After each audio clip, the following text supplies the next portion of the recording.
কোন জিনিসটাকে আপনি জ্ঞান বলে চিহ্নিত করবেন আর কোন জিনিসটা জ্ঞানের মধ্যে পড়বে না, জ্ঞানের সংজ্ঞাটাকে ঠিক করবে। কারণ জ্ঞানের ডেফিনিশনের উপর ডিপেন্ড করবে আপনার এডুকেশন সিস্টেম কেমন হবে। জ্ঞান কি এই জিনিসটা যখন আমরা ডিফাইন করতেছি, যখন আমরা চিন্তা করতেছি, আমরা ইউরোপিয়ানদের যে ফ্রেমওয়ার্ক সেটার ভেতরেই চিন্তা করতেছি। ইউরোপ যেটা ঠিক করে সেটাই জ্ঞান, ইউরোপ যেভাবে ঠিক করে সেটাই জ্ঞান, সেটাই সবাইকে শিখতে হবে, সেটাই সবাইকে মানতে হবে। জ্ঞান আসলে সবসময় নিরপেক্ষ হয় না। পশ্চিমাদের রাজনৈতিক এজেন্ডা এবং তারা যে জ্ঞান তৈরি করে দুইটার মধ্যে একটা সম্পর্ক আছে, বিশেষ করে কলোনিয়ালিজমের সাথে এবং এখনকার যে বিশ্ব আমরা সাম্রাজ্যবাদ বলি এটার সাথেও। পশ্চিম যেটা করছে তার ক্ষমতার একটা প্রকল্প ছিল, পুরো বিশ্বকে দখল করবে, সে পুরো বিশ্বকে নিয়ন্ত্রণ করবে। সে এই প্রকল্পের সাথে তার জ্ঞান চর্চার যে প্রকল্প সে দুটাকে মিক্স করছে। ইসলাম কোনোদিন সেকুলার ব্যবস্থা মেনে নিবে না, সেকুলার ব্যবস্থা কোনোদিন ইসলামকে মেনে নিবে না। দুইটার মধ্যে সংঘাত অনিবার্য।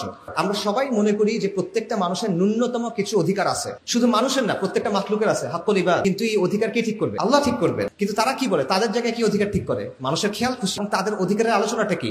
সমকামিতার অধিকার আছে, লিঙ্গ বদলানোর অধিকার আছে, আত্মহত্যা করার অধিকার আছে, ইসরায়েলের গণহত্যার অধিকার আছে। আপনার ধর্মের ব্যাপারে সে যেমন বলতে পারে যে এটা তো তোমার বিশ্বাস, আমার বিশ্বাস না, তার অবস্থানের ব্যাপারে আপনি বলতে পারেন এটা তো তোমার মত, এটা তো আমার মত না। আপনার অবস্থান যেমন বায়াসড, তার অবস্থানও আলটিমেটলি বায়াসড। এটা ভুলেও মনে করবেন না যে সেকুলার অবস্থান নিরপেক্ষ অবস্থান। দুনিয়াতে কোনো নিরপেক্ষ অবস্থা হয় না। আচ্ছা, শিক্ষা নিয়ে যেহেতু আলোচনা, শিক্ষা নিয়ে একটা বিখ্যাত উক্তি আছে, নলেজ ইজ পাওয়ার। এই উক্তিটা কার, কেউ জানেন? জ্ঞানী শক্তি, বিখ্যাত উক্তি, ফ্রান্সিস বেকন। আসলে ফ্রান্সিস বেকনের উক্তি। সে হলো 16th সেঞ্চুরি ওই সময়কার একজন ব্রিটিশ ফিলসফার, দার্শনিক এবং স্টেটসম্যান, এবং ইউরোপের যেটাকে সায়েন্টিফিক রেভলিউশন বলা হয় সেটার পেছনে খুব গুরুত্বপূর্ণ একজন ব্যক্তি। তো এই কথাটা যদিও উনি বলছেন ফ্রান্সিস বেকন, বাট কথাটা তার থাকে নাই। কারণ অনেক কথা থাকে যেটা হয়তো বা একজন বলছেন বা একজন লিখছেন, বাট পরবর্তীতে এই কথাটা সবার হয়ে যায়, গণকথা হয়ে যায়।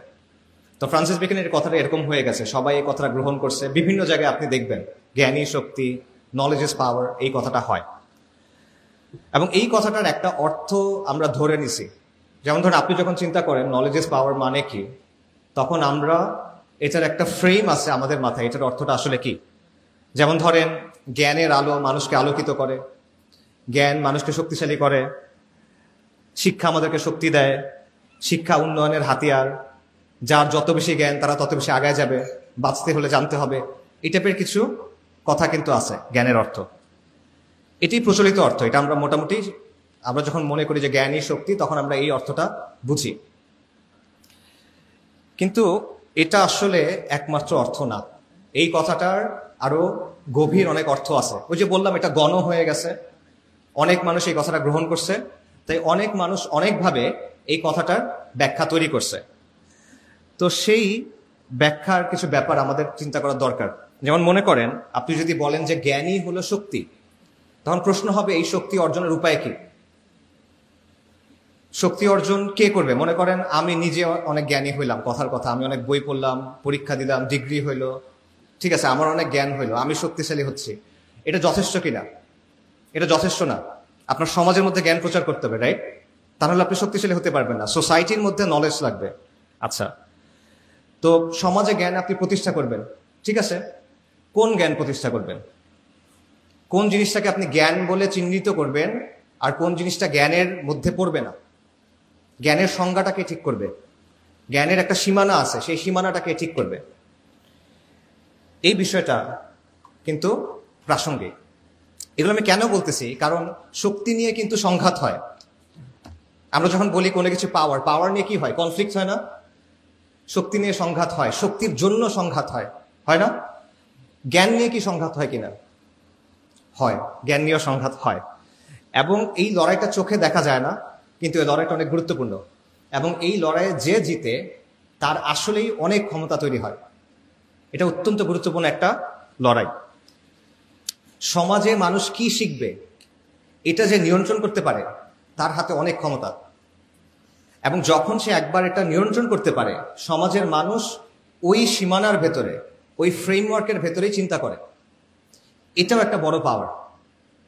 যাই হোক, ওই পাওয়ারের আলোচনা আমরা যাচ্ছি। এটা আমি কেন বললাম, কারণটা হলো আজকের আলোচনার বিষয়বস্তু হলো যে শিক্ষা ব্যবস্থায় সাম্রাজ্যবাদ, কিন্তু আমি আলাপটা করবো একটু অন্য জায়গা থেকে। সেটা হলো জ্ঞান, শিক্ষা এবং ক্ষমতা, এটার একটা সম্পর্ক আছে। এই সম্পর্কটা কি এবং এটা কিভাবে আমাদের সমাজে আমাদের রাষ্ট্রে ফাংশন করে, কাজ করে, এই বিষয়টা নিয়ে আমি কিছু আলোচনা করার চেষ্টা করবো। এবং এখানে বারবার ওই কথাটা ঘুরে ঘুরে আসবে যে নলেজ ইজ পাওয়ার। ঠিক আছে, বাট একটু তাত্ত্বিক কথা হচ্ছে, আমি আপনাদের জন্য প্রথমে সহজকৃত কথা বলি। আমরা একটা কুইজ করি, শিক্ষা নিয়ে যেহেতু আলোচনা, আমি কিছু কুইজ আপনাদের জিজ্ঞেস করি, আপনারা দেখি পারেন কিনা। মনে করেন মানে প্র্যাকটিক্যাল একটু আলোচনা থাক শিক্ষার ক্ষেত্রে।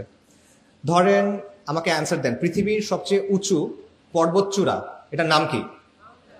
Mount Everest. মাউন্ট এভারেস্ট কখন আবিষ্কার হয়েছে? আচ্ছা পারেন, আচ্ছা ঠিক আছে। আচ্ছা, আমেরিকা মহাদেশ কে আবিষ্কার করছে? কলম্বাস। কখন? পারেন নাই। আচ্ছা, ভারতে আসা সমুদ্র পথ এটা কি আবিষ্কার করছে? Vasco da Gama. কখন আবিষ্কার করছে? আচ্ছা এটা পারছেন না। অস্ট্রেলিয়া কে আবিষ্কার করছে? একজনও নাই? James cook. আচ্ছা, আপনাদের তো বিসিএস এর প্রসপেক্ট ভালো না তেমন একটা। আচ্ছা ঠিক আছে, এই যে আমি প্রশ্ন করলাম, আপনারা প্রশ্নের উত্তর দিলেন বা ভাবলেন, পারেন না অনেক উত্তর অবশ্য, কিন্তু এই প্রশ্নগুলো নিয়ে আবার একটু ভাবেন। এই প্রশ্নগুলোর মধ্যে একটা সমস্যা আছে। এই সমস্যাটা আপনারা চিন্তা করেন না, এখানে একটা ফ্রেমিং এর প্রবলেম আছে। আমি আপনাকে দেখাচ্ছি ফ্রেমিংটা।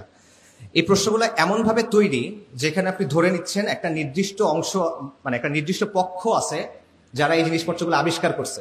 এটার মধ্যে একটা প্রবলেম আছে। দেখেন, আমি বললাম মাউন্ট এভারেস্ট কে আবিষ্কার করছে, কখন আবিষ্কার হয়েছে? সরি, হ্যাঁ আমি এই প্রশ্নটা জিজ্ঞেস করছিলাম যে কখন আবিষ্কার হয়েছে। এটা হলো 1856 সালে। একটা ব্রিটিশ সার্ভেয়ার ছিল, তার নাম হলো অ্যান্ড্রু ওয়াল। সে 1856 সালে সার্ভে করতেছিল ভারত উপমহাদেশ, এবং সে দেখলো যে এটা সবচেয়ে উঁচু পর্বতচূড়া, এবং সে এটার একটা নাম দিল। আচ্ছা, এর আগে এভারেস্ট ছিল না? ওই এলাকার যারা মানুষজন, নেপালের মানুষ, তিব্বতের মানুষ, তারা এভারেস্টকে চিনতো না? তাহলে সে আবিষ্কার করলো কেন? আচ্ছা, এই জিনিসটা দেখেন যে যেহেতু ব্রিটিশরা তখন প্রথম দেখছে, ব্রিটিশরা এর আগে পর্যন্ত দেখেন নাই, ইউরোপিয়ানরা এর আগে পর্যন্ত দেখে নাই, কিন্তু সাধারণ মানুষ তো দেখছে, নেপালের মানুষ দেখছে, তিব্বতের মানুষ দেখছে, উপমহাদেশের মানুষ দেখছে, তারা দেখা এটা আবিষ্কার হয় নাই। ব্রিটিশরা যখন দেখলো তখন এটা আবিষ্কার হয়েছে। ঠিক আছে, এটা একটা ব্যাপার। আরেকটা বিষয় দেখেন, এটার নাম দেওয়া হলো মাউন্ট এভারেস্ট। এই এভারেস্টকে একটা লোক ছিল, ব্রিটিশ সার্ভেয়ার, সেও সার্ভেয়ার, তার নাম হলো জর্জ এভারেস্ট। এই লোকের নামে মাউন্ট এভারেস্টের নাম দেওয়া হলো, অথচ এই লোক জীবনে এভারেস্ট দেখেই নাই, তার নামে দেওয়া হলো, এবং আজ পর্যন্ত আমরা এই নামটা ব্যবহার করতেছি। অথচ তিব্বতের মানুষরা এবং নেপালের মানুষদের এটার জন্য আলাদা একটা নাম ছিল। নেপালের মানুষদের নামটা ছিল সাগর মাথা, তার একটা নাম তো সাগর মাথা।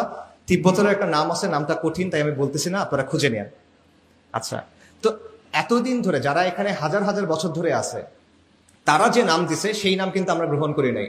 নাম গ্রহণ করা হয়েছে কাদের? ব্রিটিশদেরটা। আচ্ছা, এরকম আরো উদাহরণ দেখেন। কলম্বাস আমেরিকা আবিষ্কার করছে নাকি 1496 সালে? এর আগে আমেরিকা ছিল না? ছিল, লক্ষ লক্ষ মানুষ ছিল সেখানে, লক্ষ লক্ষ না, মিলিয়ন্স, কোটি কোটি মানুষ ছিল ওখানে। সভ্যতা ছিল, ইনকা সভ্যতা ছিল, আজটেক সভ্যতা ছিল, কোটি কোটি মানুষের সেখানে বসবাস। কিন্তু ইউরোপিয়ানরা যখন সেখানে গেল তখন আমেরিকা আবিষ্কার হয়েছে, আগ পর্যন্ত আমেরিকা ছিল না, এরকম একটা ব্যাপার। আচ্ছা, আরেকটা দেখেন, ভাস্কো দা গামা ভারতে আসার সমুদ্র পথ আবিষ্কার করছে। এর আগ পর্যন্ত ভারত লুকানো ছিল, কেউ দেখে নাই না। এই সমুদ্র পথ আরবরা, পার্সিয়ানরা এবং ভারতীয় মার্চেন্টরা, বণিকরা শত শত বছর বা আরো বেশি ব্যবহার করছে। ভাস্কো দা গামা হলো প্রথম ইউরোপিয়ান যে এটা ইউজ করছে, কিন্তু আমরা বলতেছি সে এটা আবিষ্কার করছে, সে কিন্তু এটা আবিষ্কার করে নাই। অস্ট্রেলিয়া জেমস কুক আবিষ্কার করছে, আপনারা যারা বিসিএস দিবেন মনে রাখেন 1770 সালে। এটাও কিন্তু আবিষ্কার না, তখনও অলরেডি অস্ট্রেলিয়াতে লক্ষ লক্ষ মানুষ বসবাস করে। যেহেতু ইউরোপিয়ানরা প্রথম সেখানে গেল, তাই তখন অস্ট্রেলিয়া আবিষ্কার হলো। ঠিক আছে, অর্থাৎ তারা আসলে কি করছে, তারা প্রথম ইউরোপিয়ান যারা এই কাজটা করছে, কিন্তু এটাকে প্রেজেন্ট করা হয় কি, তারা মানব জাতির মধ্যে প্রথম যারা এই কাজটা করছে। অর্থাৎ ইউরোপ যখন কোনো কিছু একটা করে তখন এটা মানব জাতির মধ্যে প্রথম হয়ে যায়। ইউরোপের যেটা অবস্থান এটা মানব জাতির জন্য অবস্থান। এইটা হলো এই ফ্রেমিংটার প্রবলেম। ঠিক আছে, যদি ইউরোপ না জানে তাহলে সেটা বাস্তব না, যদি ইউরোপ না দেখে তাহলে এটা আবিষ্কার হয় নাই, যদি ইউরোপ নাম না দেয় তাহলে আগের কোনো নাম নাই, যদি ইউরোপ যখন কোনো জিনিসকে ইউরোপ জানে, যখন কোনো জিনিসকে ইউরোপ দেখে তখন ওটা জ্ঞান হয়ে ওঠে, তার আগ পর্যন্ত এটা জ্ঞান না। ইউরোপ জানার আগে কোটি কোটি মানুষ জানে, আমেরিকায় কোটি কোটি মানুষ ছিল, ভারতবর্ষে ব্যবসা হয়ে আসছে হাজার হাজার, মানে শত শত হাজার হাজার বছর ব্যবসা হয়ে আসছে, ডাজন্ট ম্যাটার। ইউরোপ যেহেতু জানে না, এটা জ্ঞান না। সো ইউরোপ হলো মানদণ্ড, ওয়েস্ট, দ্য ওয়েস্ট হলো মাপকাঠি, ক্রাইটেরিয়ান, যেটা দিয়ে আপনি রিয়ালিটিকে এবং জ্ঞানকে বিচার করেন। এটা হলো বায়াস। এটাকে নাম আছে, এটা হলো ইউরোসেন্ট্রিক বায়াস বলা হয় বা ইউরোসেন্ট্রিজম বলা হয়। আমি বলি এটা হলো ফিরিঙ্গি কেন্দ্রিকতা। এটার আরেকটা এক্সাম্পল দেই, আমার কাছে স্লাইড থাকলে আমি দেখাতে পারতাম। সেটা হলো আপনারা ম্যাপ দেখেন না, বিশ্ব মানচিত্র। এখনকার যতগুলো বিশ্ব মানচিত্র আছে এটা একটা নির্দিষ্ট ফরম্যাটে তৈরি করা হয়, এটাকে বলা হয় মার্কেটের প্রজেকশন। মার্কেটার 1569 সালে একজন ইটালিয়ান ন্যাভিগেটর ছিলেন, উনি একটা ম্যাপ তৈরি করছিলেন ওয়ার্ল্ডের, তার নাম হলো গেরডাউস মার্কেটার। এটার আদলেই বর্তমানের অধিকাংশ ম্যাপ তৈরি করা হয়। এখন এই ম্যাপগুলো যদি আপনারা খেয়াল করেন বা আপনাদের কাছে মোবাইল থাকলে এখন চেক করতে পারেন, দেখবেন ইউরোপ এবং উত্তর আমেরিকাকে, নর্থ আমেরিকাকে বড় করে দেখানো হয়, আফ্রিকা, ল্যাটিন আমেরিকা, এশিয়া ছোট করে দেখানো হয়। এবং আপনারা চেক করবেন গ্রিনল্যান্ডের সাইজ ওই মানচিত্রে আর আফ্রিকার সাইজ কাছাকাছি, অথচ গ্রিনল্যান্ডের আয়তন কত জানেন কেউ?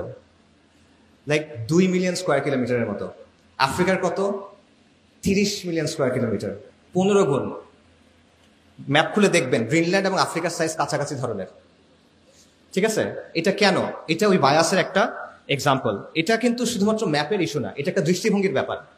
যে পৃথিবীর কেন্দ্র হলো ইউরোপ, ইউরোপ গুরুত্বপূর্ণ তাই ইউরোপ বড়, আর বাকি যে জায়গাগুলো আছে ল্যাটিন আমেরিকা, এশিয়া, অন্যান্য জায়গা আফ্রিকা, এগুলো যেগুলো আছে এগুলো যেহেতু এতটা গুরুত্বপূর্ণ না, তাহলে এগুলো ছোট দেখালেও সমস্যা না। ঠিক আছে, এটার আপনি অনেক প্র্যাগমেটিক লজিক শুনবেন, বাট এই বিষয়টা সেখানে আছে। এবং এটা কিন্তু বিকল্প আছে। মার্কেটের প্রজেকশন যেটা, এটার বাইরে গল এন্ড পিটার্স প্রজেকশন আরেকটা ধরন আছে ম্যাপ তৈরি করার, কিন্তু এটা কিন্তু আমরা ইউজ করি না। ঠিক আছে, তো আমি এই যে উদাহরণগুলো দিলাম, এটার কারণটা কি? এটা কারণটা হলো এই ব্যাপারগুলো আমাদেরকে বর্তমান বিশ্বের একটা বাস্তবতা দেখায়। সেটা হলো যে জ্ঞান কি, যেহেতু আমাদের আলোচনা শিক্ষা নিয়ে, জ্ঞান জিনিসটা আসলে কি? কারণ জ্ঞানের ডেফিনিশনের উপর ডিপেন্ড করবে আপনার এডুকেশন সিস্টেম কেমন হবে, রাইট? সো জ্ঞান কি এই জিনিসটা যখন আমরা ডিফাইন করতেছি, যখন আমরা চিন্তা করতেছি, আমরা ইউরোপিয়ানদের যে ফ্রেমওয়ার্ক সেটার ভেতরেই চিন্তা করতেছি, ইউরোসেন্ট্রিক যে ফ্রেমওয়ার্ক সেটার ভেতরেই চিন্তা করতেছি। ইউরোপ যেটা ঠিক করে সেটাই জ্ঞান, ইউরোপ যেভাবে ঠিক করে সেটাই জ্ঞান, সেটাই সবাইকে শিখতে হবে, সেটাই সবাইকে মানতে হবে। এবং ইউরোপ হলো সূচনা বিন্দু, সবকিছুর অরিজিনাল পয়েন্ট হলো ইউরোপ, ওইটার মতো করে আপনার করতে হবে। এটা আপনার অনেক কিছুকে প্রভাবিত করে, শুধুমাত্র এডুকেশন না, আপনার পলিটিক্সকে প্রভাবিত করে, আপনি ডেভেলপমেন্টের ব্যাপারে কিভাবে চিন্তা করেন সেটার ব্যাপারে প্রভাবিত করে, সমাজের ব্যাপারে এটা আপনাকে প্রভাবিত করে, আপনার চিন্তাকে। সো পশ্চিমা লেন্সটাকে বা পশ্চিমের যে দৃষ্টিভঙ্গি, এটাকে যে সর্বজনীন হিসেবে দেখা, এটা এখানে দুইটা কাজ হয় আসলে। একটা হলো পশ্চিমের যে চিন্তা, পশ্চিমের যে অবস্থান, এটাকে আপনি ইউনিভার্সাল ধরতেছেন, এটা সর্বজনীন, বিনা প্রশ্নে এটা সত্য, সবার ক্ষেত্রে সব যুগে সত্য, এটা মনে করতেছেন। দ্বিতীয়ত, অন্য যে জ্ঞান আছে, অন্যদের যে জ্ঞান, যারা পশ্চিমের না, তাদের জ্ঞানটাকে আপনি নাকচ করতেছেন বা তাচ্ছিল্য করতেছেন বা সরায় রাখতেছেন, অপ্রাসঙ্গিক করে রাখতেছেন। এই বিষয়টা এখানে হচ্ছে। এবং এই ব্যাপারটা, এটার মধ্যে একটা পাওয়ারের সম্পর্ক আছে। এই জন্যই আমি বলতেছিলাম যে আমার আলোচনাটা শিক্ষা, জ্ঞান এবং পাওয়ার, এটার সম্পর্কটা নিয়ে।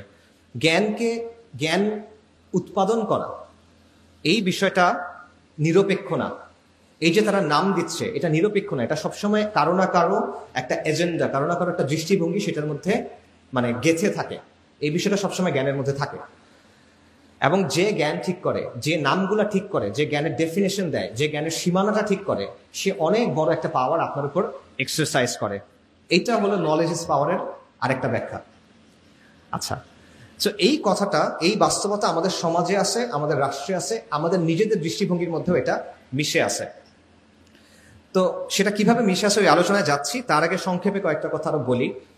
এই কথাগুলো আমি আপনাদের কিছু প্রশ্ন করে করলাম, কিছু উদাহরণ দিলাম।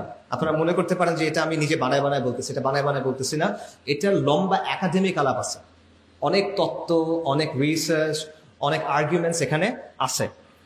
ওই যে সেটার ভেতরে ডিটেলে ঢোকার সুযোগ নাই এখন, আমাদের আলোচনার সময় কম, বাট স্টিল আমি অল্প করে খুবই বেসিক কিছু কথা আপনাদের বলি, যেটা আপনাদের বুঝতে সহজ করবে ইনশাল্লাহ। ধরেন আপনারা অনেকে এডওয়ার্ড সাইদের নাম শুনছেন, রাইট? অনেকে হয়তো বা শুনছেন। এডওয়ার্ড সাইদ গত শতাব্দীর একজন অন্যতম চিন্তাবিদ, প্রভাবশালী চিন্তাবিদ, কালচারাল ক্রিটিক, এবং তার খুব বিখ্যাত একটা বই আছে যেটার নাম হলো ওরিয়েন্টালিজম। আপনারা অনেকেই জানেন, 1978-এ বের হয়েছে, এবং যেটাকে পোস্ট কলোনিয়াল থিওরি বলা হয় বা পোস্ট কলোনিয়াল স্টাডি বলা হয়, সেটাকে এটা ব্যাপকভাবে প্রভাবিত করছে। তো এই যে ওরিয়েন্টালিজম বইটা, এখানে ওনার মূল আলোচনার বিষয়বস্তু কি? ওনার আলোচনার বিষয়বস্তু হইল যে পশ্চিমা বিশ্ব একটা নির্দিষ্টভাবে পূর্বকে উপস্থাপন করে, পশ্চিমা বিশ্ব একটা নির্দিষ্টভাবে প্রাচ্যকে উপস্থাপন করে, বিশেষ করে মুসলিম বিশ্বকে, এবং এটার সাথেও ক্ষমতা, শাসন, নিয়ন্ত্রণের একটা সম্পর্ক আছে। তো উনি বলতেছেন যে জ্ঞান আসলে সবসময় নিরপেক্ষ হয় না। আমরা মনে করি জ্ঞান নিরপেক্ষ, বাট জ্ঞান আসলে সবসময় নিরপেক্ষ না। পশ্চিমাদের রাজনৈতিক এজেন্ডা এবং তারা যে জ্ঞান তৈরি করে, এই দুইটার মধ্যে একটা সম্পর্ক আছে, বিশেষ করে কলোনিয়ালিজমের সাথে, উপনিবেশবাদের সাথে, এবং এখনকার যে বিশ্ব আমরা সাম্রাজ্যবাদ বলি এটার সাথেও। পশ্চিম যেটা করছে, তার ক্ষমতার একটা প্রকল্প ছিল, সে পুরো বিশ্বকে দখল করবে, সে পুরো বিশ্বকে নিয়ন্ত্রণ করবে। সে এই প্রকল্পের সাথে তার জ্ঞান চর্চার যে প্রকল্প, সে দুটাকে মিক্স করছে, একটা আরেকটাকে হেল্প করছে। এটা হলো এডওয়ার্ড সাইডের বক্তব্য। এবং সে যে জ্ঞানটা তৈরি করতেছে, এটার উদ্দেশ্য হলো তার যে শাসন, তার যে আগ্রাসন, তার যে দখলদারিত্ব, তার যে কলোনিয়ালিজম, এটাকে জাস্টিফিকেশন দেওয়া। ঠিক আছে? এবং বর্তমানেও এই বিষয়টা হয়। আগে হয়তো এটা ওরিয়েন্টালিজমের নামে, এখন এটা হয় মনে করেন কাউন্টার টেররিজম স্টাডিজ এটার নামে, ইসলামিক স্টাডিজ এটার নামে, ইভেন ডেভেলপমেন্টাল স্টাডিজ, এই জিনিসগুলোর নামেও এটা হয়। কিভাবে? সাইদ একটা পার্থক্য করতেছেন, সেটা হলো নলেজের দুইটা ধরন আছে। একটা হলো পিওর নলেজ, একটা হলো পলিটিক্যাল নলেজ। পিওর নলেজ মানে প্রকৃত জ্ঞান, আরেকটা হলো রাজনৈতিক জ্ঞান। ধরেন প্রকৃত জ্ঞান কি? ধরেন 2+2 = 4, এটা পিওর নলেজ। এটাকে রাজনৈতিকভাবে ইউজ করার কোনো ওয়ে নাই। এটার ব্যবহার করার মাধ্যমে একটা গোষ্ঠী আরেকটা গোষ্ঠীকে, একটা জাতি আরেকটা জাতিকে দমন পীড়ন করতে পারবে না। এটা ব্যবহার করে সে অস্ত্রশস্ত্র বানাতে পারবে, সেটা ভিন্ন কথা, কিন্তু এই জ্ঞান ইটসেলফ এটা নিয়ন্ত্রণের হাতিয়ার না। কিন্তু পলিটিক্যাল নলেজ আছে, যেই নলেজের উদ্দেশ্য হলো রাজনৈতিক বিভিন্ন প্রকল্প বা রাজনৈতিক বিভিন্ন কাজকে বৈধতা দেওয়া। এবং এটার সবচেয়ে ভালো এক্সাম্পল হলো প্রাচ্যবাদ, যেটাকে ওরিয়েন্টালিজম বলা হয়। আপনি প্রাচ্যের একটা বিশেষ ছবি তৈরি করতেছেন, প্রাচ্যকে একটা নির্দিষ্টভাবে প্রেজেন্ট করতেছেন, যাতে করে প্রাচ্যের উপর আপনি কিছু কাজ করতেছেন, এগুলোকে বৈধতা দেওয়া যায়। ঠিক আছে? সো আপনি বলতেছেন কি, যে পশ্চিমা বিশ্ব মানে শ্রেষ্ঠ, আর প্রাচ্য মানে হলো ইনফিরিয়ার।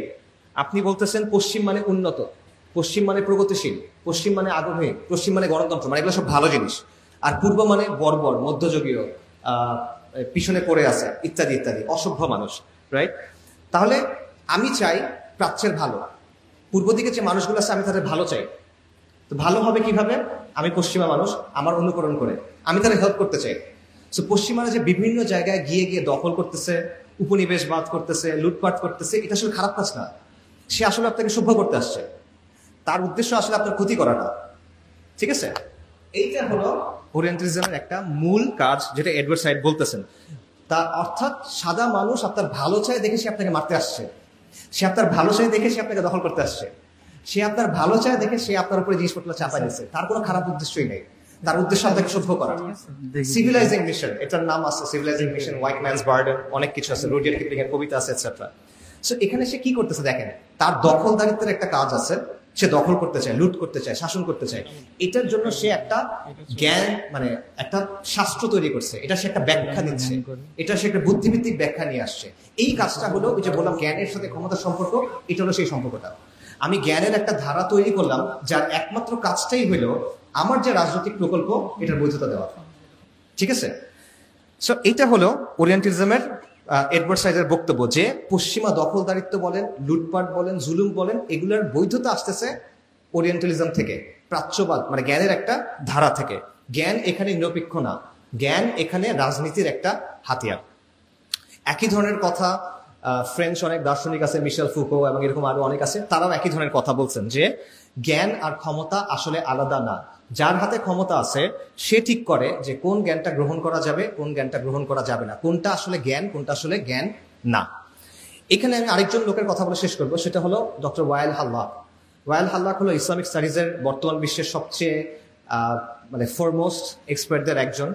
তো ওনার বক্তব্য হলো যে এডওয়ার্ড সাইড এই কথাটা বলতেছেন শুধুমাত্র ওরিয়েন্টালিজমের ক্ষেত্রে, অর্থাৎ পশ্চিমা বিশ্ব যখন পূর্বের বিশ্বকে নিয়ে স্টাডি করে তখন এখানে তার একটা রাজনৈতিক প্রকল্প থাকে।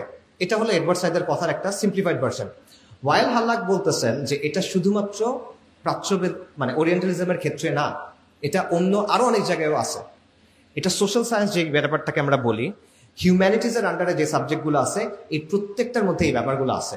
এই প্রত্যেকটার মধ্যে আপনি এমন কিছু বিষয় মানুষের কাছে সর্বজনীন, প্রশ্নাতীত, সন্দেহের ঊর্ধ্বে হিসেবে তুলে ধরতেছেন, যেগুলো আসলে পশ্চিমের রাজনৈতিক যে প্রকল্প সেটার সাথে যুক্ত।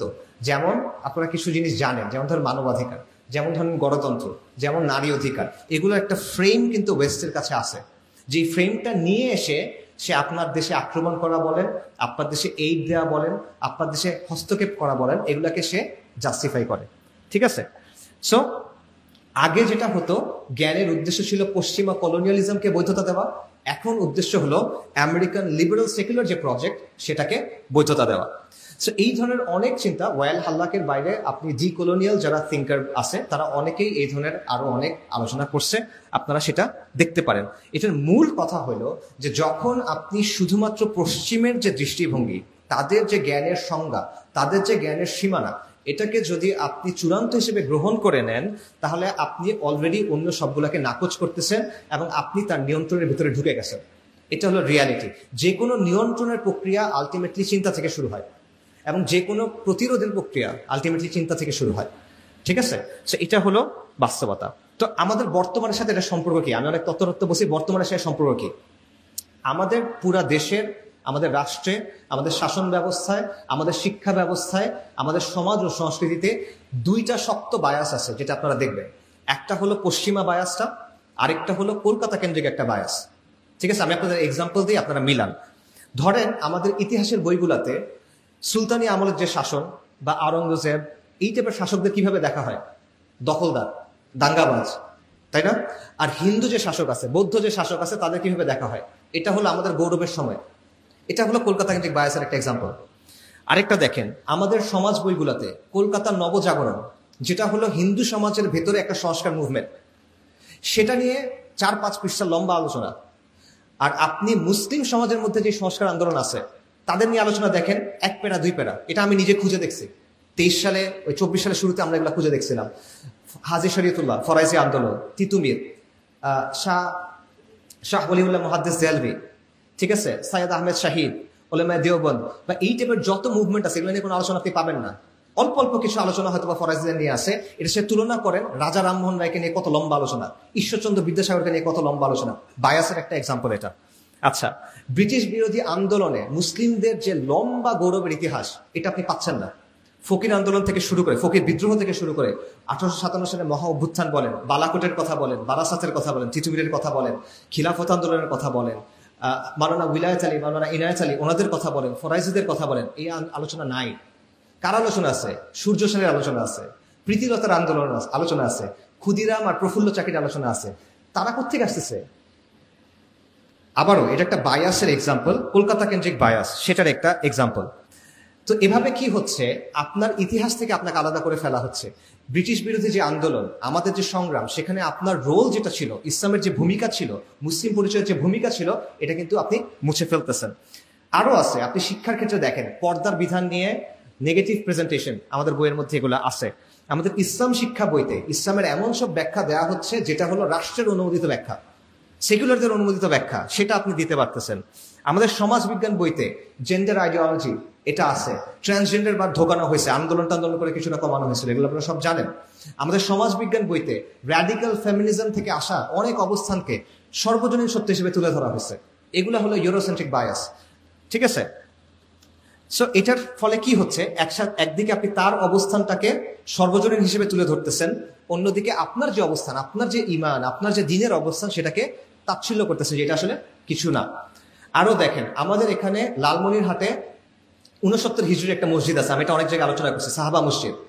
এইটার কথা আপনারা বইয়ে কিন্তু গুরুত্ব দিয়ে পাবেন না। আদৌ আছে কিনা জানি না আমি, যদি থাকেও গুরুত্ব দিয়ে নাই। অথচ এটা অত্যন্ত গুরুত্বপূর্ণ একটা বিষয়, কারণ এটার ফলে আপনার আত্মপরিচয়ের যে আলোচনা, আপনার ইতিহাসের যে আলোচনা, এটা পুরোটা চেঞ্জ হয়ে যায়। এই যে আমাদের দেশে বলে যে আমাদের দেশে বাংলার ইসলাম চলবে, আরবীয় ইসলাম চলবে না। 69 হিজরিতে এখানে ইসলাম আসলো, ওটা কোন ইসলাম আসছে? 69 হিজরি মানে কারবালার 8 বছর পর। সাহাবারা দুনিয়াতে তখনও রাদিয়াল্লাহু আনহুম ফার্স্ট জেনারেশন দুনিয়াতে আসেন। ওই অবস্থায় যদি ইসলাম বাংলায় আসে, সেটা কোন ইসলাম? কিন্তু আপনি যেহেতু এটা সরাই ফেলছেন, আপনি এখন বলতে পারতেছেন আমাদের আরবের ইসলাম লাগবে। আরবের ইসলাম হলে হবে না, বাংলার ইসলাম লাগবে। আপনি বলতে পারতেছেন আরবের ইসলাম এখানে আসে নাই, পারস্য ঘুরে একটা ইসলাম এখানে আসছে, ওই ইসলাম আমাদের গ্রহণ করতে হবে। তো এই কথাটা আনলে ওই পুরো কথাটা কিন্তু ভেঙে যায়। বাঙালি মুসলিমের পরিচয় নিয়ে যে আলোচনা আছে পুরাটা আপনি ভেঙে দিতে পারেন, কিন্তু সেটা কিন্তু এখানে আসতেছে না। আমাদের এখানে যে অলিয়া উলিয়ারা আসছিলেন, বাবা আদম শহীদ বলেন, শাহ মাকদুম বলেন, শাহ জালাল বলেন, এরকম অনেকজন আসছেন না, তাদের আলোচনা কিন্তু আপনার বইয়ে নাই। তাদের আলোচনা যেহেতু আপনার বইয়ে নাই, আপনার আত্মপরিচয়ের মধ্যে ওই কথাগুলো নাই। এই সবগুলা কি করতেছে? আপনি নিজেকে নিয়ে কিভাবে চিন্তা করেন এটাকে প্রভাবিত করতেছে না? আপনার পরিচয় নিয়ে আপনি কিভাবে চিন্তা করেন এটাকে প্রভাবিত করতেছে না? আপনি ইতিহাস নিয়ে কিভাবে চিন্তা করেন এটাকে প্রভাবিত করতেছে। আপনি ভবিষ্যৎ নিয়ে কিভাবে চিন্তা করেন সেটাকে প্রভাবিত করতেছে, এবং এটা আমাদের সমাজ ও সংস্কৃতিকে প্রভাবিত করতেছে। ফর এক্সাম্পল, এডওয়ার্ড সাইদের একটা কথা ছিল যে পশ্চিমারা কি করছে, পূর্ব দিকের যারা মানুষ তাদের একটা ক্যারিকেচার তৈরি করছে। ক্যারিকেচার বুঝেন তো, মানে সে আসলে যেমন সেভাবে আপনি তাকে দেখান না, আপনি তার একটা বিকৃত রূপ দেখান যেটাকে অ্যাটাক করা সহজ, রাইট? এই জিনিসটা বাংলাদেশে মানে হুবহু সেকুলার প্রগতিশীলরা করে, হুজুরদের ব্যাপারে, এই আপনাদের ব্যাপারে, হুজুরদের ব্যাপারে, মুসলিম পরিচয়ের ব্যাপারে। দশকের পর দশক নাটক, সিনেমা, মিডিয়াতে আপনারা দেখছেন যে দাড়ি টুপিওয়ালা মানুষ মানে এটা নেতিবাচক জিনিস, হুজুর মানে হলো নারী লোভী, হুজুর মানে প্রতারক, হুজুরের বউ নির্যাতিত, হুজুরের বউকে মুক্ত করতে হবে। কে মুক্ত করবে? সেকুলার প্রগতিশীলরা গিয়ে তাকে মুক্ত করবে। আমাদের কালচার যেগুলো হিন্দুদের কাছ থেকে আসছে বা বৌদ্ধদের কাছ থেকে আসছে, ফানুস উড়ানো থেকে শুরু করে মঙ্গল শোভাযাত্রা টাইপের যত জিনিসপত্র আছে সব বাঙালি সংস্কৃতি, টিপ থেকে শুরু করে সব বাঙালি সংস্কৃতি। আর যখনই ইসলামের কোনো কিছু আসে, যেই ইসলাম 69 হিজরি থেকে এখানে আসে 1400 বছর ধরে, তখন ওটা হলো বাইরের জিনিস। ঠিক আছে, একটা বায়াস, ক্লিয়ার বায়াস আপনি এখানে দেখবেন। সো এইরকম অনেকগুলো ব্যাপার আছে, অন্যান্য জায়গায় আমি আলোচনা করছি, এখানে আর বললাম না। এই সবগুলো কিন্তু হচ্ছে কেন? কারণ আমাদের সমাজের শিক্ষা, আমাদের সমাজের জ্ঞান, আমাদের সমাজের চিন্তা দুইটা লেন্সের ভেতর দিয়ে আসতেছে। একটা হলো ইউরোসেন্ট্রিক বায়াস, আর একটা হলো কলকাতা সেন্ট্রিক একটা বায়াস। আচ্ছা, সো এইটা হলো নলেজ ইজ পাওয়ারের আরেকটা রিয়ালিটি, যে নলেজকে নিয়ন্ত্রণ করে তারা এইভাবে সমাজকে, সংস্কৃতিকে, রাজনীতিকে নিয়ন্ত্রণ করতে পারে। এবং এই পাওয়ারটা বাংলাদেশে কারা এক্সারসাইজ করে? বাংলাদেশের যারা সেকুলার প্রগতিশীল গোষ্ঠী, যারা সংখ্যায় অনেক কম, তারা এই পাওয়ারটা হাতে রাখে। এই যে দেখেন অনেকগুলো সংস্কার কমিশন হয়েছে না, এই সংস্কার কমিশনগুলোর ভেতরে কারা আছে? এই সেকুলার প্রগতিশীল গোষ্ঠী, এরাই আছে। এরা দেশের মানুষের প্রতিনিধিত্ব করে না, কিন্তু তারা ঠিক করতেছে সংস্কার কিরকম হবে। আমরা শিক্ষা নিয়ে আলাপ করতেছি, শিক্ষার সংস্কার ব্যাপারটা একটা পলিসি রিলেটেড আলোচনা, রাইট? পলিসি কি হবে সেটা নিয়ে আলোচনা। তো ওই টেবিলে আপনি তো যেতেই পারতেছেন না, আপনাকে ওই টেবিলে তারা ঢুকতেই দিবে না। ওই টেবিলে তারা এনে বসাচ্ছে কাদেরকে? সেকুলার লিবারাল কিছু মানুষজনকে, তারাই ঠিক করতেছে। অর্থাৎ আপনি যে সংস্কার করবেন ওই সুযোগটা আপনাকে দেওয়া হচ্ছে না, অতটুক পর্যন্ত আপনি যেতে পারবেন না। এই রিয়ালিটিগুলো আছে, আপনি কোনো জায়গায় ধরেন প্রোগ্রাম করতে পারবেন না, কথা বলতে পারবেন না, এই রিয়ালিটিগুলো ওখানে আছে। এবং এটা হচ্ছে এই পাওয়ারটার কারণে। এবং এই পাওয়ারটার ব্যাপারটা এমন যে এটা সেকুলাররা যদিও বানাইছে, আমরা এটা গ্রহণ করে নিয়েছি। এই কারণে অনেক মানুষ যারা মুসলিম, অনেক মানুষ যারা ইসলামের পক্ষে কাজ করার কথা বলে, তারাও এই ফ্রেমের ভেতর দিয়ে চিন্তা করে যে অমুককে আসতে দেওয়া যাবে না, তমুককে আসতে দেওয়া যাবে না, ওই কথা বলা যাবে না, ওই কাজটা করা যাবে না, কারণ ভারত রাগ করবে, কারণ আমেরিকা এই কাজটা করতে দিবে না, সো আমরা এটা করতে দিব না। তারা নিজে একবারে এই কাজটা করতেছে। অর্থাৎ চিন্তার মধ্যে এই প্রভাবটা পড়ে গেছে, ইভেন যারা মুসলিম পরিচয়কে ওন করে বা ইসলামের জন্য কাজ করার কথা বলে। এইটা হলো পাওয়ার, নলেজ ইজ পাওয়ারের রিয়ালিটি হলো এইটা। সো এইটা কেন হয়েছে আমি সংক্ষেপে শেষ করি, বেশি সময় যেহেতু নাই।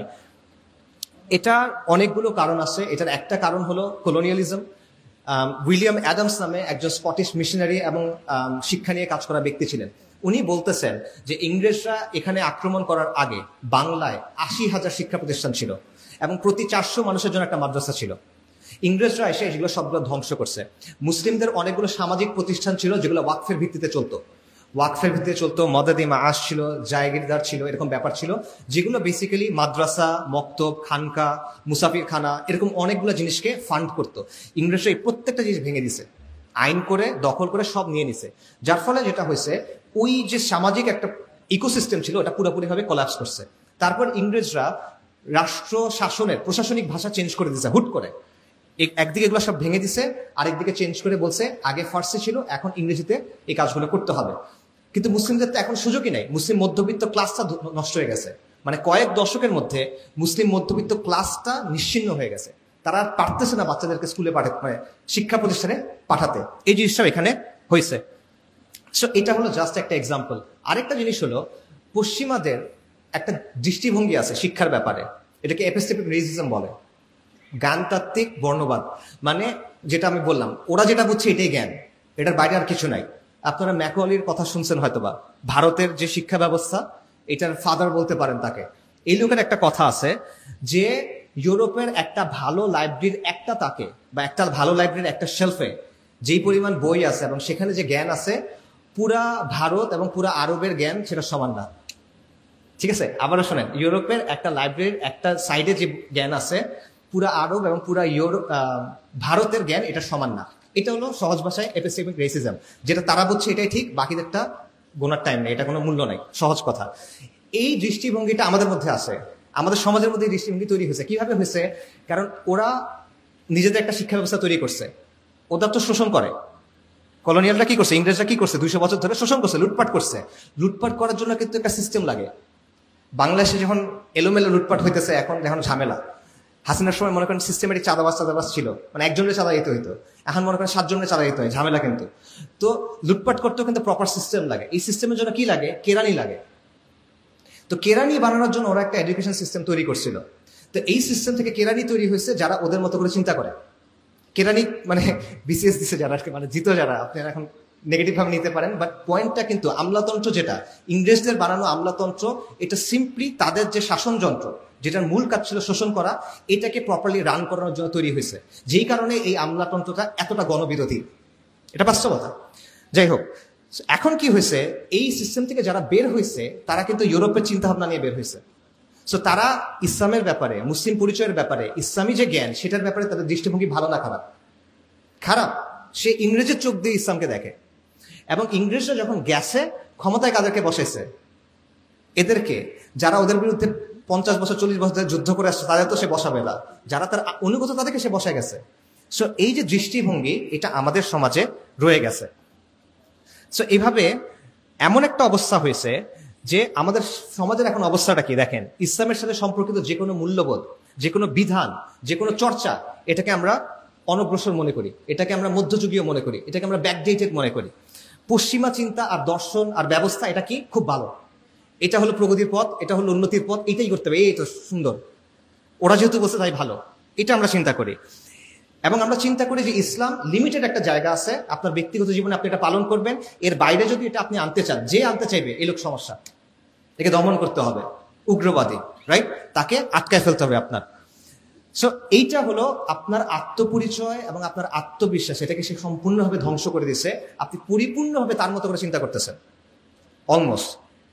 এবং আমরা নিজেরা এখন ইসলামের অনেক বিষয়কে সন্দেহের চোখে দেখি, আমরা নিজেরা আমাদের দিন নিয়ে হীনমন্যতায় ভুগি, এবং আমরা পশ্চিমা কাঠামোর বাইরে গিয়ে চিন্তা করতে ভয় পাই। এইটার কারণ হলো এই জ্ঞানতাত্ত্বিক বিষয়টা। ঠিক আছে, আচ্ছা। সো এইভাবে এই পুরা ব্যাপারটা, জ্ঞানের ব্যাপারে এই দৃষ্টিভঙ্গি আমাদের সমাজ, শাসন সবকিছুকে নিয়ন্ত্রণ করতেছে। তো এটা শেকড় কোথায়? এটা শেকড় দুটা জায়গায় বা একটা জিনিসে, সেটা হলো সেকুলার শাসন বা সেকুলার রাষ্ট্র। মানে আপনি যদি চান, আপনার মনে করেন শিক্ষার সংস্কার করতে চান, কিন্তু শিক্ষার সংস্কারের বিষয়টা যুক্ত হলো সেকুলার শাসন এবং সেকুলার রাষ্ট্রের সাথে। কেন? দেখেন, সেকুলার শাসন আমাদের এখানে চাপায় দেওয়া হয়েছে, এটা কিন্তু মানে ন্যাচারালি এখানে তৈরি হয় না, ফিরিঙ্গিরা এসে এটা আমাদের উপর চাপায় দিছে, এবং এটা তাদেরকে বল প্রয়োগের মাধ্যমে টিকায় রাখতে হয়। ইসলাম কোনোদিন সেকুলার ব্যবস্থা মেনে নিবে না, সেকুলার ব্যবস্থা কোনোদিন ইসলামকে মেনে নিবে না, দুইটার মধ্যে সংঘাত অনিবার্য। তো সে কি করবে? সে এটাকে সবসময় নিয়ন্ত্রণ করার চেষ্টা করবে। এবং নর্মালি সেকুলারিজমের কাজই এটা, যে সে ধর্মকে নিয়ন্ত্রণ করার চেষ্টা করে। ইসলামের ক্ষেত্রে এই চেষ্টাটা বেশি, কারণ অন্য সব ধর্ম সেকুলারিজমের সাথে মিলে নিজেকে চেঞ্জ করে নিছে। খ্রিস্ট ধর্মের কথা চিন্তা করেন, ইহুদি ধর্মের কথা চিন্তা করেন, তারা এটা করছে, কিন্তু ইসলাম এটা করতেছে না। ইসলাম এখনো বলতেছে যে চূড়ান্ত কর্তৃত্ব কার? আল মালিকুল মুলক, আল্লাহ। সো সে যেটা এটা মানতেছে না, তার প্রতি আমার বেশি ফোকাস করতে হবে, তার প্রতি আমার বেশি চাপ দিতে হবে। এই জিনিসটা তারা করতেছে। এই কারণে সেকুলার ব্যবস্থা কন্টিনিউয়াসলি এটা চেষ্টা করতে থাকবে, সে যেন সমাজে ইসলামের প্রভাবটা কি করতে পারে? নিয়ন্ত্রণ করতে পারে। এটা সে কন্টিনিউয়াসলি চেষ্টা করতে থাকবে। এবং যতদিন ইসলামের এই স্বকীয়তাটা থেকে যাবে, সেকুলার ব্যবস্থা কিন্তু নিশ্চিন্ত ফিল করবে না। তার মধ্যে একটা অনুভূতি থাকবে যে এদিক থেকে আমার বিপদ হবে, এই জিনিসটাকে আমার থামাতে হবে, এই চিন্তাটা তার অলওয়েজ থাকবে। এই জন্য সে কি করবে? সে পাবলিক স্ফিয়ারে ইসলামের যে প্রভাব, এটাকে সে কমানোর চেষ্টা করবে। সে ইসলামের রাজনৈতিক যে চেতনা বা সামগ্রিক যে চেতনা এটাকে ভেঙে ফেলার চেষ্টা করবে, এবং সে মুসলিমদের চেষ্টা করবে মুসলিমরা যেন আদর্শিকভাবে সেকুলার কাঠামোকে গ্রহণ করে নেয়। সো এই কারণে শিক্ষা এবং জ্ঞান নিয়ে যে বিষয়টা, এটা সরাসরি সেকুলার শাসনের সাথে জড়িত। এবং আবারও এটা অন্য একটা ভাবে চিন্তা করতে পারেন, সেটা হলো আধুনিক যে শাসন, এটা দুইটা দিক আছে। একটা হলো রাষ্ট্রের বল প্রয়োগের ক্ষমতা, একটা হলো রাষ্ট্রের মানুষের চিন্তাকে নিয়ন্ত্রণ করার ক্ষমতা। একটা হলো শক্তি প্রয়োগ, একটা হলো সম্মতি উৎপাদন। শক্তি প্রয়োগ কিভাবে হয়? আর্মি, পুলিশ, বিচার বিভাগ, র্যাব, ট্যাব, এই যেগুলো আছে, এদের কাজ কি? আপনাকে পিটায় সোজা রাখা, রাইট? সহজ ভাষায় এটার কাজ এটা। কিন্তু এর বাইরে কিছু জিনিস আছে যেটার কাজ হলো আপনার চিন্তাটা একটা লাইনের মধ্যে রাখা। আপনি যদি বাইরে গিয়ে চিন্তা না করেন, বরং আপনি এটাকে ভালো বলে মেনে নেন, এটা সে করাইতে চায়। কারণ স্রেফ অস্ত্রের জোরে আপনি দীর্ঘমেয়াদে কোনো শাসনটা টিকে রাখতে পারবেন না। কন্টিনিউয়াসলি মেরে কেটে এটা করা যায় না। মানুষের চিন্তাটাকে যদি আপনি নিয়ন্ত্রণ করতে পারেন, মানুষ যদি একবার মনে করে যে না ঠিক আছে এটা খারাপ কি ভালো, তো এটার জন্য আমি তো গ্যাঞ্জামে কেন যাব, তখন কিন্তু আপনি এটা পারবেন। সো এই জিনিসটা এখানে খুব গুরুত্বপূর্ণ, এবং আদর্শিক কিছু ব্যাপার রাষ্ট্রের জন্য ইউজ করে যাতে করে সে সমাজের মানুষের চিন্তাকে নিয়ন্ত্রণ করতে পারে। এবং এটার জন্য কি কি ইউজ করে? সে এখানে ইউজ করে মিডিয়া, সে এখানে ইউজ করে বিভিন্ন প্রতিষ্ঠান এবং সংস্কৃতি, এবং সে ইউজ করে শিক্ষা ব্যবস্থা। সেই শিক্ষা ব্যবস্থার মধ্য দিয়ে আপনাকে কিছু জিনিসপত্র ছোটকাল থেকে বুঝায় দেয়, মগজ ধোলাই করে সহজ ভাষায়, যাতে করে আপনি এটার বিরোধিতা না করেন, যাতে করে আপনি এটাকে প্রশ্ন না করেন, যাতে করে আপনি মনে করেন যে না এই জিনিসটা আমার জন্য ভালো। সো যাই হোক, আমি যদি শেষ করি, সেটা হলো আলটিমেটলি আপনি যদি এখানে আমাদের আলোচনার যে টপিক, আপনি যদি এই যে শিক্ষায় সাম্রাজ্যবাদ বলেন অথবা পশ্চিমের যে নিয়ন্ত্রণ, কলকাতা কেন্দ্রিক যে বায়াস, এগুলো থেকে যদি আপনি বের হইতে চান, তাহলে আপনার এই সমস্যার কেন্দ্রটাকে বুঝতে হবে। এই সমস্যাটা কোত্থেকে আসতেছে? এই সমস্যাটা আসতেছে এই সেকুলার শাসন এবং সেকুলার রাষ্ট্র ব্যবস্থা থেকে। এটা বিচ্ছিন্ন কোনো ইস্যু না, ঠিক আছে? আপনি মনে করেন সহজ ভাষায় আপনি চাচ্ছেন শিক্ষায় ইসলামকে আনতে, প্রাইমারি স্কুলে শিক্ষায় ইসলাম আনুক, আপনি এটা চান, ওকে ফাইন, খুব ভালো হচ্ছে। কিন্তু সে তো আপনাকে দিবে না। কে দিবে না? সেকুলার রাষ্ট্র কাঠামো আপনাকে দিবে না। সে বলবে তোমাকে আমি এখানে এটা দিতে আনতে পারে, তোমাকে এটা আমি করতে দিতে পারি না, সে আপনাকে এটা বলবে। কারণ এটা কি? তার অস্তিত্বের সাথে জড়িত। একটু আগে এটা বললাম, ইসলামকে তার কন্টিনিউয়াসলি নিয়ন্ত্রণ করতে হবে।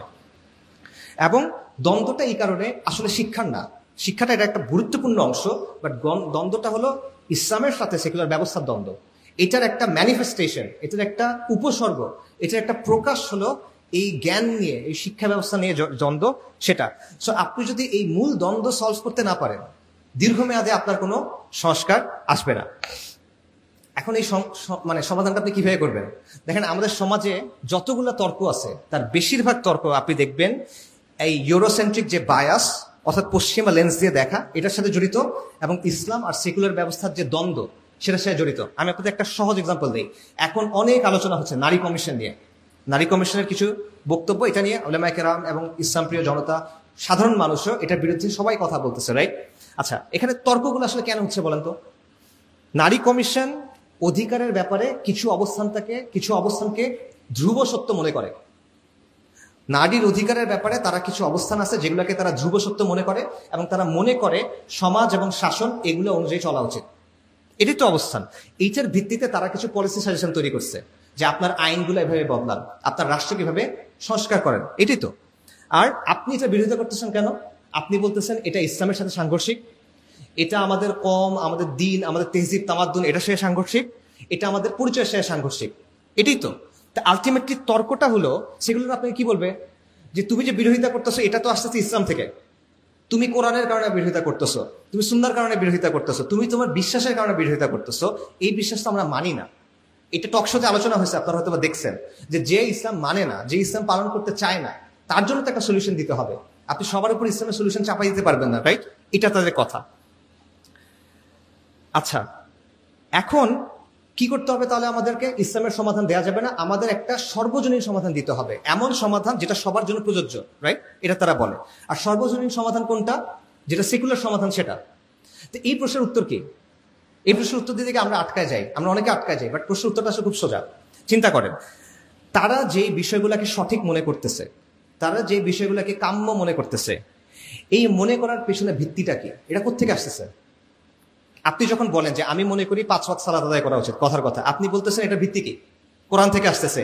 পরিবারে পিতা হলো দায়িত্বশীল, এটা কোত্থেকে আসতেছে? নবী সাল্লাল্লাহু আলাইহি ওয়াসাল্লাম হাদিস থেকে আসতেছে, তাই তো? আচ্ছা, আপনার ভিত্তিটা আপনি জানেন, তার ভিত্তিটা কি? সে যখন বলে তারা মানবাধিকারের কথা যখন বলে তার ভিত্তি হলো আন্তর্জাতিক মানবাধিকারের যে আলোচনা, যেটা কে তৈরি করছে? জাতিসংঘ, পশ্চিমারা তৈরি করছে, সেখান থেকে আসতেছে। সে বলতেছে প্রগতির কথা, প্রগতি ভালো, এই জিনিসটা প্রগতির সাথে, আপনাদেরটা প্রগতির সাথে মেলে না, আমাদেরটা প্রগতির সাথে মেলে, এই কথাটা সে বলতেছে। প্রগতির ধারণা সে কোথা থেকে আনতেছে?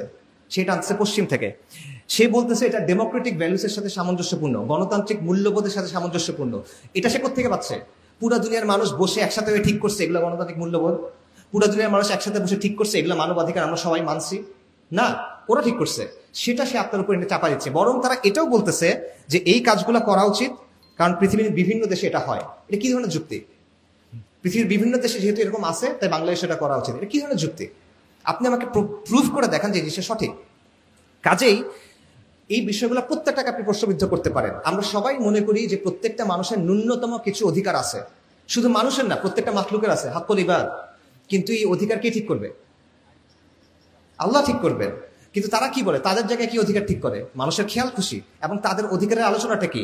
সমকামিতার অধিকার আছে, লিঙ্গ বদলের অধিকার আছে, ইউথেনেশিয়ার অধিকার আছে, আত্মহত্যা করার অধিকার আছে, ইসরায়েলের গণহত্যার অধিকার আছে। Israel has the right to defend itself. প্রত্যেকটাই আছে, তারা তাদের মতো করে ঠিক করে। এটা সর্বজনীন কিভাবে ভাই? সে তার নিজের কিছু অবস্থানকে আপনার উপর সর্বজনীন বলে চাপাই দিচ্ছে। আপনি তাকে প্রশ্ন করেন না কেন? এই বিষয়টা বুঝতে হবে। সে যখন বলে মানবাধিকার আছে, আমি বলবো হ্যাঁ মানবাধিকার আছে, আমি মানবাধিকার নিব ইসলাম থেকে, তুমি মানবাধিকার নিচ্ছ পশ্চিম থেকে। আমারটা যদি বায়াসড হয়, তোমারটা নিউট্রাল কেন? রাইট? এই প্রশ্নটা আবার তাকে করতে পারতে হবে। প্রত্যেকটা জিনিসের ক্ষেত্রে আমি বলতে পারি, প্রগতির নামে তোমরা এমন কিছু কাজকর্ম করছো যার কারণে তোমাদের সমাজ ধ্বংস হয়ে যাচ্ছে, তোমাদের পরিবার ধ্বংস হয়ে যাচ্ছে। এটা আমি চাই না। আধুনিকতার নামে তোমরা ভালো অনেক কাজ করছো, খারাপ অনেক কাজ করছো। আধুনিকতার নামে তোমরা প্রকৃতিকে নিয়ন্ত্রণ করার চেষ্টা করছো, যার কারণে এখন ক্লাইমেট ডিজাস্টার হচ্ছে, প্রকৃতি ধ্বংস হয়ে যাচ্ছে। লিটারেলি যে জায়গাটায় আমরা থাকি তোমরা সেটা নষ্ট করে ফেলছো। তাহলে এটা পুরোপুরি ভালো কেমনে হয়? আমি মনে করি না এটা ভালো। ব্যাপারটা বুঝতে পারছেন? আপনার ধর্মের ব্যাপারে সে যেমন প্রশ্ন বলতে পারে যে এটা তো তোমার বিশ্বাস, আমার বিশ্বাস না। তার অবস্থানের ব্যাপারে আপনি বলতে পারেন এটা তো তোমার মত, এটা তো আমার মত না, তুমি এটা কিসের ভিত্তিতে আমার উপর চাপাই দিচ্ছ? সো এই বিষয়টা বুঝতে হবে। আপনার অবস্থান যেমন বায়াসড, যদি আপনি বলেন বায়াসড, তার অবস্থানও আলটিমেটলি বায়াসড। সে যে কাজটা করছে সেটা হলো তার নিজের অবস্থান থেকে সে নিরপেক্ষ বলছে। মনে করেন আপনি সালিশ করবেন, সালিশের মধ্যে যে সালিশ হয় তার কিন্তু নিরপেক্ষ হইতে হয়, রাইট? কিন্তু সে যদি আসলে একটা পার্টি হয়, তার নিজের এখানে একটা স্বার্থ আছে, কিন্তু সে সবাইকে বুঝাইছে সে নিরপেক্ষ, তখন কিন্তু সে সালিশে জিতছে। সে যেটা চায় এটাই হয়। তো এই বিষয়টা বোঝা খুব জরুরি। পশ্চিমারা এবং সেকুলাররা এক্স্যাক্টলি এই কাজটাই করছে। তারা আপনার অবস্থানটাকে বলছে বায়াস। তাদের যে বিশ্বাস, যেই বিশ্বাসের ভিত্তি হলো মানুষের খেয়াল খুশি, এটাকে তারা বলতেছে সর্বজনীন। এই কাজটা তারা করতেছে। তো যাই হোক, যদি আমরা শেষ করি, সেটা হলো আপনার একটা বিশ্বাস কাঠামো আছে, তার একটা বিশ্বাস কাঠামো আছে। আপনার বিশ্বাস কাঠামোর দিক থেকে আপনি এক ধরনের শিক্ষা চান, এক ধরনের সমাজ চান।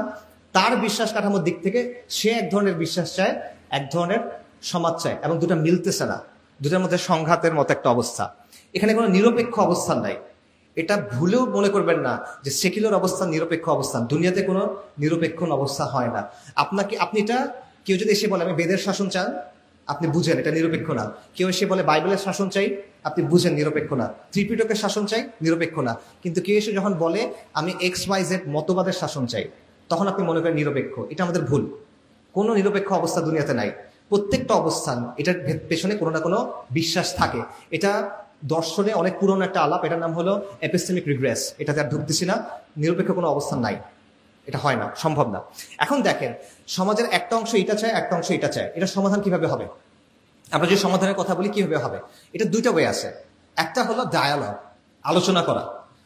সেকুলাররা আসলো, যারা ইসলামের পক্ষে তারা আসলো, আমরা বললাম যে সামগ্রিক কিছু স্বার্থ আছে সমাজের সামগ্রিক কিছু কল্যাণ আছে, এগুলোর দিকে তাকায় আসেন আমরা আলোচনা করি, আপোষ রফা করি। কিছু জায়গায় আপনি ছাড় দেন, কিছু জায়গায় আমি ছাড় দেই, কথার কথা। এরকম একটা সমাধান হতে পারে। কিন্তু আমার মতে এটা জীবনেও হবে না। কেন হবে না? কারণ সেকুলাররা এটা চায় না। তারা জমিদারি চায়, তারা একচ্ছত্র আধিপত্য চায়, এবং তারা যেহেতু শক্তিশালী এখন, তারা এটা করতে আগ্রহী না। তারা মনে করে যে সে আপনাকে পিছিয়ে ফেলতে পারবে, সে আপনাকে সরাই দিতে পারবে। এটা হলো একটা বিষয়। আর দুই নম্বর বিষয় হলো, আসলে তাদের সাথে শেয়ার্ড স্বার্থ আমাদের আছে কিনা, কোনো কল্যাণের ব্যাপারে, কোনো একটা ভবিষ্যতের ব্যাপারে আমরা একমত হতে পারতেছি কিনা, এটা নিয়েও আমি আসলে শিওর না। মানে তারা কি ধরনের বাংলাদেশ চায়, বা তারা এই ভূখণ্ডের জন্য কি ধরনের ভবিষ্যৎ চায়, আর আপনি কি ধরনের ভবিষ্যৎ চান, আমার মতে এই দুটো আসলে মেলে না। তো যদি না মেলে, তাহলে আপনি আপোষ করবেন কেমনে? না মিললে আপনি ডায়ালগ করবেন কেমনে? আচ্ছা, আর যদি ডায়ালগ না হয় তাহলে অপশনটা কি? একটা অপশন বললাম ডায়ালগ, আরেকটা কি? একটা হলো ডমিনেশন, নিয়ন্ত্রণ করা, আধিপত্য করা। এবং এটাই এখন ওরা করতেছে। ওরা আমাদের উপর পিওর অ্যান্ড সিম্পল আধিপত্য করতেছে। কিভাবে করতেছে? রাষ্ট্রযন্ত্রের মাধ্যমে, প্রতিষ্ঠানের মাধ্যমে, কালচারাল হেজেমনির মাধ্যমে এবং ফোর্সের মাধ্যমে, লিটারাল শক্তি প্রয়োগের মাধ্যমে তারা আপনাকে নিয়ন্ত্রণ করতেছে। এবং এটা তারা পাইছে কিভাবে? কারণ ব্রিটিশদের রাষ্ট্রযন্ত্রটা তারা পাইছে। ব্রিটিশরা তো কি করছিল? আমাদেরকে মেরে কেটে নিয়ন্ত্রণ প্রতিষ্ঠা করছিল, সেটাই তারা পেয়ে গেছে। পাশাপাশি তারা সাংস্কৃতিক এবং সামাজিক বিভিন্ন বয়ান বানাইছে, প্রতিষ্ঠানগুলোর উপর তাদেরই নিয়ন্ত্রণ ছিল, সেটার মাধ্যমে সে এখন এই ব্যাপারগুলো কন্ট্রোল করতেছে, আধিপত্য করতেছে। কাজেই আপনি যদি এটাকে কাউন্টার করতে চান, এটি আসলে মূল কথা, আপনি যদি এটাকে কাউন্টার করতে চান, হ্যাঁ ঠিক আছে, সংস্কারের অনেক আলোচনা আমাদের করতে হবে, কারণ কোনো সমাধান একদিনে আসে না। বাট আপনি যদি আলটিমেটলি এটাকে চেঞ্জ করতে চান, তাহলে আপনার খালি সংস্কার নিয়ে চিন্তা করলে হবে না। আপনারও বুঝতে হবে যে এটা সলিউশন হলো ওদেরকে ডমিনেট করা। এটা সলিউশন হলো সে আপনার উপর আধিপত্য কায়েম করছে। আপনি যদি দীর্ঘমেয়াদী সমাধান চান, আপনাকে এই জিনিসটা ভেঙে ফেলে আপনার হক আদায় করতে হবে। সেটা যে কোনো মিনসে আপনার জরুরি, সেটা আপনার সব করতে হবে। এটা কিভাবে হবে? মানে কেউ যখন আপনার হক দিতে চায় না, আপনি তার কাছ থেকে হক নিবেন, সে আপনার উপর চাপাই দিচ্ছে, আপনি সুন্দর করে বললেন, সে শুনল না, এখন আপনি কি করবেন বলেন? চলে যাবেন? আচ্ছা হক দরকার নেই আমার, কি করবেন? এটা হলো ডমিনেশন। এই জিনিসটা লাগবে। সো সে যদি না থামে, সে যদি না শোনে, তাহলে তাকে বাধ্য করতে হবে। সিম্পল, দুনিয়ার নিয়ম এটা। আপনি অনেক সুন্দর সুন্দর কথা বলতে পারেন, বাট দুনিয়ার নিয়ম হলো এটা আমাদের মাথায় রাখতে হবে। এবং এটা কিভাবে করবেন? এখানে অবশ্যই সংস্কারের বিভিন্ন কাজের কথা আসবে, এখানে আদর্শিক লড়াইয়ের কথা আসবে, এখানে সামাজিক শক্তির কথা আসবে, সামাজিক আন্দোলনের কথা আসবে, জ্ঞান চর্চার বিকল্প ধারা তৈরি এটার কথা আসবে, শক্তির ব্যবহার এটার কথাও আসবে। এটা হলো প্লেন অ্যান্ড সিম্পল রিয়ালিটি। কারণ শিক্ষাটা শুধু কারণ তর্কটা শুধুমাত্র শিক্ষা নিয়ে না, তর্কটা শুধুমাত্র জ্ঞান নিয়ে না, এটার সাথে ক্ষমতার একটা প্রশ্ন জড়িত। ক্ষমতার প্রশ্নের সমাধান শুধুমাত্র তত্ত্ব দিয়ে হয় না, ক্ষমতার প্রশ্নের সমাধান শুধুমাত্র জ্ঞান চর্চা করে হয় না, ক্ষমতার প্রশ্নের সমাধান শুধুমাত্র সংস্কারের মাধ্যমে হয় না। Knowledge is power. আখিরে দাওয়ানা আলহামদুলিল্লাহি রাব্বিল আলামিন। আসসালামু আলাইকুম।